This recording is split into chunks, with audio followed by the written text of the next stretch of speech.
Las historias y los mitos han formado parte desde hace miles de años en la humanidad.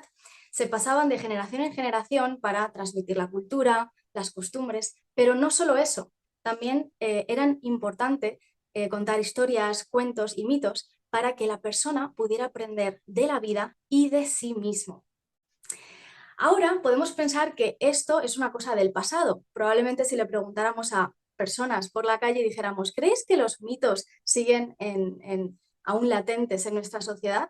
Seguramente te dirían, no, eso es una cosa del pasado, ya no se da. Pero mi pregunta para ti ¿es realmente así?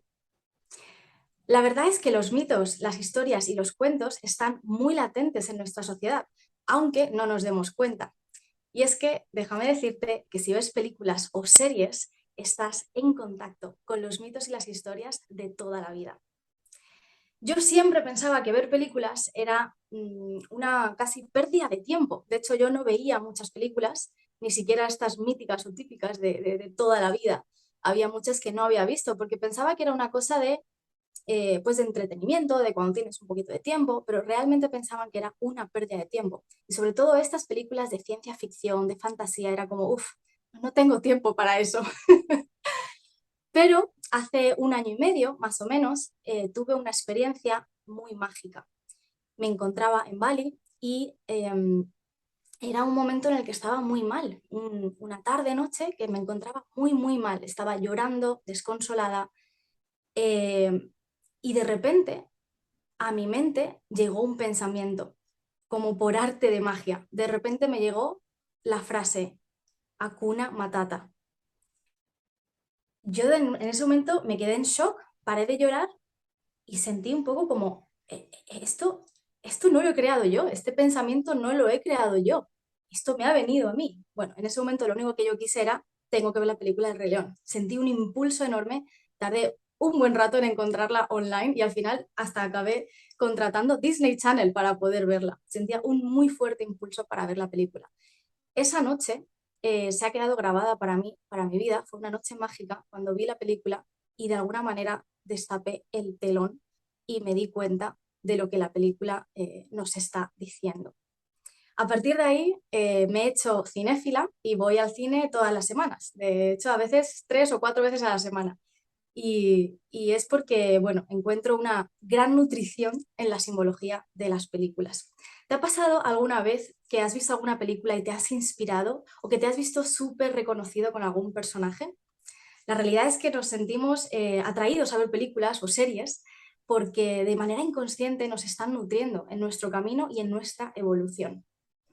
Para ver películas tenemos dos visiones. Podemos hablar de la visión profana y la visión mitopoética. La visión profana es a la que estamos acostumbrados la mayoría de nosotros. Es como cuando vemos las películas, cuando vemos todos los personajes por separado, toda la trama como algo por separado y también la vemos a través de la visión de la causa y el efecto. Es decir, pues mira, esta persona, este personaje ha hecho esto y por eso le pasa esto. O también cuando vemos la moraleja, ¿no? Entonces aprendemos de la película que si hacemos esto, entonces nos puede pasar esto, ¿no? Esa es la visión profana, la visión, digamos, un poco separatista que podemos ver en las películas a la que estamos acostumbrados. Pero luego tenemos una mirada mitopoética, la mirada mitopoética de las películas, o también la podemos llamar sagrada, la mirada sagrada. Y en este caso, esta mirada mitopoética es cuando vemos las películas como que cada personaje de la película y cada acontecimiento y cada lugar, incluso cada símbolo de la película, está representando una parte de ti mismo, una parte de cada uno de nosotros. En este momento, si cambiamos la mirada de la película y la empezamos a ver de esta manera, vas a, vas a despertar a una nueva visión de cada película que veas. En este caso lo que quiero hacer es hacer un ejemplo con la película del Rey León, las lecciones de vida del Rey León, desde la mirada de la mitopoética. Entonces, las películas lo que siguen son unos arquetipos, unos patrones. Están contándonos patrones que nosotros, cada uno de nosotros como seres humanos, también experimentamos en nuestra propia vida, con nuestros ciclos de evolución, de aprendizaje, de sanación, etc. Y el Rey León tiene un arquetipo muy común o muy popular que se da en muchas personas o incluso que se puede dar en cada uno de nosotros. Vamos a verlo. Vamos a hablar del mítico momento de Hakuna Matata. Hakuna Matata, que desde la visión profana es no hay que sufrir, lo único que hay que decir es Hakuna Matata, etcétera, etcétera, ¿no? Bien, esa es la visión, como decía, profana. Pero ¿qué pasa? Te quiero hacer partícipe ahora de este pequeño despertar con esta nueva visión de la película. Recuerda la película El Rey León, que supongo que todos los hemos visto, es un clásico, ¿no? Y, y ahora vamos a mirarlo con la mirada de la mitopoética. Piensa entonces que Simba está representando una parte de ti, pero no solo Simba, también Mufasa, también Nala, también las reinas, la madre, las otras reinas, también el reino donde ocurre toda la trama, está representándote a ti. Tú eres la representación del reino. Timón también eres tú, Pumba también eres tú. Y ojo, Scar también eres tú. Entonces, desde esta mirada, ese Hakuna Matata, que lo hemos visto además en muchísimas frases, pensando que es el lugar, es el estado al que tenemos que llegar, ¿no? Vamos a mirarlo desde esta mirada. ¿Qué ocurre cuando está Simba en Hakuna Matata? ¿Quién está reinando en ti, en el reino? Curiosamente, además, Scar significa cicatriz en inglés. La cicatriz de la herida. Aquí entonces nos puede como empezar a explotar la cabeza, ¿no? Otra nueva simbología que no habíamos visto hasta ahora. Porque en ese caso Simba está en una aldea muy feliz, en una aldea que tiene todas las comodidades, ¿no? Pero probablemente es esa anestesia que a veces vivimos en nuestra vida hasta que viene una llamada del alma, una llamada interior, que es esa Nala, que viene en busca de decir, Simba, ¿qué haces aquí?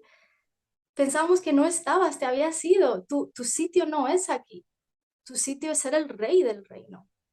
Tenemos a Scar que nos tiene sin alimento, nos tiene en oscuridad, no hay vegetación. Y es ahí cuando Simba le dice, pero mira, mira dónde estoy. Se supone que tengo todo lo bueno que hay que tener, ¿no? Un trabajo estable, un tal, no sé qué. Pero, pero ese no es del todo su lugar, ¿no? Y llega ese momento en el que Simba se pregunta, en esa noche, que se pregunta, ¿quién soy? Y esa pregunta que le hace conectar con su padre, Mufasa, que se conecta con él, sale en la película desde el cielo, ¿no? Y entonces él recuerda quién es y vuelve a enfrentar a esa herida, a esa cicatriz que era lo que estaba reinando en su reino. Entonces, bueno, pues esta como un ejemplo de una simbología de esta película. Luego podríamos ver Rey León 2, que no ha sido tan famosa, pero yo os la recomiendo porque es la continuación de ese ciclo. Después del ciclo del Rey León 1 viene un nuevo ciclo, que es el Rey León 2, que puede ser extrapolado como la integración de la sombra. Y esto es uno de los ejemplos de cómo podemos ver las películas desde esa mirada, ¿no? Esa mirada que nos va a abrir, nos va a despertar la mente, nos va a empezar a ver, wow, ¿cómo puedo ver películas de una manera que me sanen, de una manera que pueda aprender incluso de mí mismo en esos momentos en los que vas a decir, oh, wow, ahora entiendo cosas de mí. De hecho, la mitopoética, que es la creación e interpretación de mitos, se usaba se usa aún también para una herramienta de conocerse a uno mismo. Y es que el arte, a través de las películas en este caso, o series, sanan. Y podemos usarlos con esta mirada mitopoética para que nos ayude a transformar nuestra vida en nuestro proceso propio de evolución y de sanación en nuestros ciclos que vamos pasando en nuestra vida. Así que os recomiendo que disfrutéis de las películas a partir de ahora también con esa mirada mitopoética y que os empapéis de toda esa nutrición que tienen para darnos. Muchísimas gracias.